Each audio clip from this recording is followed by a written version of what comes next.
अस्सलाम वालेकुम व्यूअर्स, मैं हूं नौमान बोदला और आप देख रहे हैं Nauman Bodla official YouTube channel. तो हमेशा की तरह आज फिर पिछले 24 घंटे की टेक रिलेटेड इंपॉर्टेंट न्यूज़ आपके साथ शेयर करेंगे, जिसमें हम ये भी शेयर करेंगे कि बीबीसी की एक रिपोर्टर का लैपटॉप एआई के सॉफ्टवेयर के जरिए हैक हो गया। तो कैसे हुआ, क्या डिटेल्स हैं, वो डिस्कस करेंगे। उसके अलावा एप्पल की जो 17E की लास्ट वीडियो में आपको हमने बताया था, 2 दिन पहले शायद वो वीडियो की थी, उसमें आपको बताया था कि 17E जो है वो लॉन्च होने जा रहा है लो प्राइस के अंदर। उसकी लॉन्चिंग की डेट आ गई है, वो भी आपके साथ शेयर करेंगे। इसके अलावा इंडिया से रिलेटेड एक बहुत अहम खबर है, वो ये कि वहाँ पे 1 वीक का एनुअल एआई समिट होने जा रहा है। उसकी डिटेल्स क्या हैं, उसका एजेंडा क्या है। उससे पहले जो 3 हो चुके हैं, ये बेसिकली 4th वन है। जो पहले 3 हो चुकी हैं वो कहाँ कहाँ हुई, उनमें क्या हुआ, वो सारी चीज़ें आपके साथ शेयर करेंगे, लेकिन वो सबसे एंड पे करेंगे। सो अभी हम चलते हैं अपने वीलॉग की तरफ, लेकिन उससे पहले आपसे रिक्वेस्ट है कि चैनल को सब्सक्राइब करें और अगर वीडियो अच्छी लगे तो उसको लाइक और शेयर करें।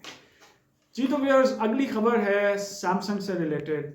और बेसिकली सैमसंग से रिलेटेड भी क्या है कि सैमसंग की एक उन्होंने अपना एक्सक्यूज बताया है, अपनी वजह बताई है S26 लॉन्च होने से पहले, जो कि मैंने आपको 2 दिन पहले बताया था कि 25 फरवरी को वो लॉन्च होने जा रहा है। प्राइस तो अभी तक उन्होंने रिवील नहीं की, लेकिन प्राइस हाई होने की लॉजिक्स अब वो दे रहे हैं। बेसिकली उसके लिए उन्होंने ये कहा है कि आप सब लोगों को पता है कि एआई के आने के बाद जो प्रोसेसिंग स्पीड है वो बहुत हाई स्पीड चाहिए, और ख़ास तौर पे जो मेमोरीज हैं, जिसको आमतौर पे आप लोग रैम के नाम पे जानते हैं, हाई बैंडविड्थ मेमोरीज हैं, H B Ms, high bandwidth memories, जिनको बहुत फास्टली रिएक्ट करना होता है, फास्टली प्रोसेस करना होता है चीज़ों को। और सैमसंग का अपना एक चिपसेट है एक्जीनोस के नाम से। तो बेसिकली वो एक्जीनोस चिपसेट जो है उसकी कॉस्ट इतनी ज़्यादा है कि जो है, जिसकी वजह से उन्होंने एक इंडिकेशन दी है कि S26 की प्राइस भी ज़्यादा होगी। हालांकि जब पिछले साल उन्होंने S25 लॉन्च किया था तब भी प्राइस शुरू में बहुत ज़्यादा एक्सपेक्ट कर रहे थे, लेकिन आखिरी टाइम पे आके उनका जो head of mobile Samsung mobiles हैं, मिस्टर रोटेमोन, उन्होंने आखिरी टाइम पे आके यूजर्स को ये जो है वो थोड़ी सी बेनिफिट दे दिया था कि S25 की जो प्राइस है वो एंड के ऊपर आके जो एक्सपेक्टेड थी उसे कम कर दी थी। अभी भी वही वो हाइप क्रिएट कर रहे हैं कि S26 इस वजह से बहुत महंगा है, इस वजह से बहुत महंगा होगा, इस वजह से बहुत महंगा होगा। लेकिन लेट्स सी, अभी थोड़े दिन रह गए, तो देखते हैं 25 फरवरी को जब लॉन्च होता है तो किस प्राइस पे लॉन्च होता है। ये जस्ट एक खबर थी आपको देने के लिए। उसके अलावा एप्पल से रिलेटेड जो 2 दिन पहले मैंने आपको एक अपने वीलॉग में बताया था कि 17E लॉन्च होने जा रहा है $599 में। उसकी उस टाइम मैंने आपको लॉन्चिंग डेट नहीं बताई थी क्योंकि अभी तक वो रिवील नहीं हुई थी।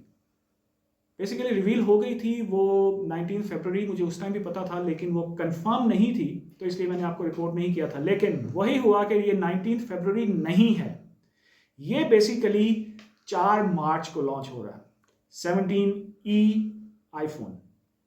सो वो लोग जो सस्ता आईफोन 17 लेना चाह रहे हैं वो आईफोन 17E का वेट कर सकते हैं। और उसके में सबसे अच्छी बात यह है, जो मैंने आपको लास्ट वीलॉग में भी बताई थी, कि चिपसेट वही है जो कि आईफोन 17 में है।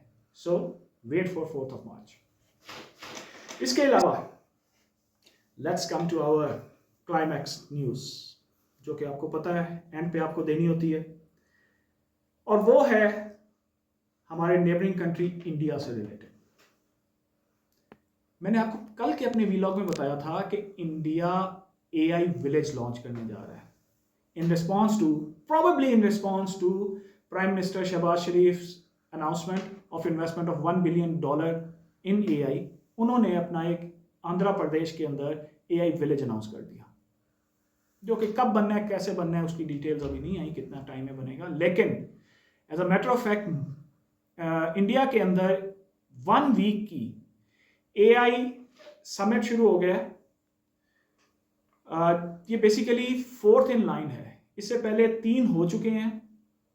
जो कि इससे पहले 3 हुए हैं, पेरिस के अंदर, सोल के अंदर और इंग्लैंड के अंदर, यूके के अंदर बेसिकली। ये जो है, जो इसका रोड मैप जो है वो global AI governance and collaboration है, जो ये समिट शुरू हुआ है। और इसके अंदर जो है बेसिकली देखें, ये खबर आपको देने का मकसद क्या है। चलें, एआई के लिए एक समिट हो रहा है, उसके अंदर जितने भी फैसले होंगे वो सामने आ जाएंगे। और वैसे बाय द वे जो पिछले में फैसला हुआ था वो भी अभी आपको मैं बताता हूँ। लेकिन असल जो पॉइंट है यहाँ बताने वाला कि ये समिट सिर्फ एक समिट नहीं है। मतलब इसमें सिर्फ ये नहीं है कि जी बैठ के एक कॉन्फ्रेंस हो जानी है, उसमें ये हो जाना है, वो हो जाना है। इसमें tens of thousands of participants expect कर रहे हैं। नॉट ओनली पार्टिसिपेंट्स बल्कि टेंस ऑफ थाउजेंड्स ऑफ वो लोग जो इसके अंदर इन्वॉल्व होंगे, जो समिट के लिए आएंगे। और इसके अलावा 20 बेसिकली ये उनकी जो ऑफिशियल वेबसाइट पे रिपोर्ट हुआ हुआ है वो मैं आपको पढ़ के सुना रहा हूँ। They are expecting tens of thousands of visitors across this sector, तमाम, यानी कि इसमें प्राइवेट सेक्टर भी है, गवर्नमेंट भी है। That includes 20 national leaders and 45 ministerial level delegations across the world. So basically आप ये देखें कि इस सारे कुछ से आपका इंटरनेशनल एक्सपोजर, इंटरनेशनल स्टेटस और इकोनॉमिक साइकिल वो कितना रिवॉल्व करता है। तो why can't we do it? हम उस लेवल पे क्यों नहीं जा सकते? So that is a question to be answered and question to be considered for the concerned.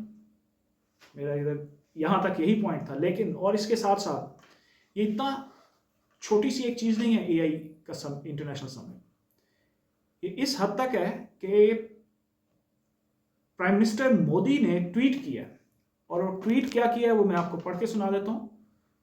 The AI impact summit, इस समिट का नाम है the AI impact summit, will enrich global disclosures on diverse aspects of AI such as innovation, collaboration, responsible use and more।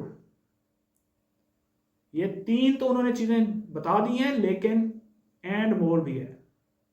और ये इस level का है कि जिसके अंदर प्राइम मिनिस्टर मोदी जो है वो खुद ट्वीट करके उसकी अफादियत बता रहे हैं। So that is an important event going to happen, actually started in India for 1 week. पिछला जो बेसिकली ये समिट हुआ था वो पेरिस में हुआ था, जिसमें दर्जनों नेशंस ने साइन किया था to regulate AI tech to make it open and ethical. दर्जनों लोगों ने इसको साइन किया, लेकिन इसमें इंपॉर्टेंट कैच ये है कि यूएस ने इसके ऊपर साइन नहीं किया था। यूएस के जो वाइस प्रेसिडेंट हैं जेडी वैंस, उन्होंने इसको साइन ना करने की वजह बताई थी, जो कि बहुत इंटरेस्टिंग है। और वो वजह ये थी बेसिकली कि एक्सेसिव रेगुलेशंस इस एआई से रिलेटेड चीजों में और इसके अंदर कि excessive regulations could kill a transformative sector just as it's taking off. कि ये अभी टेक ऑफ कर रहा है तो जो है वो आपने इसको जो है वो it may basically kill transformative sector. So इस वजह से यूएस ने इसको साइन नहीं किया था। तो व्यूअर्स, ये थी आज की पिछले 24 घंटे की इंपॉर्टेंट न्यूज़।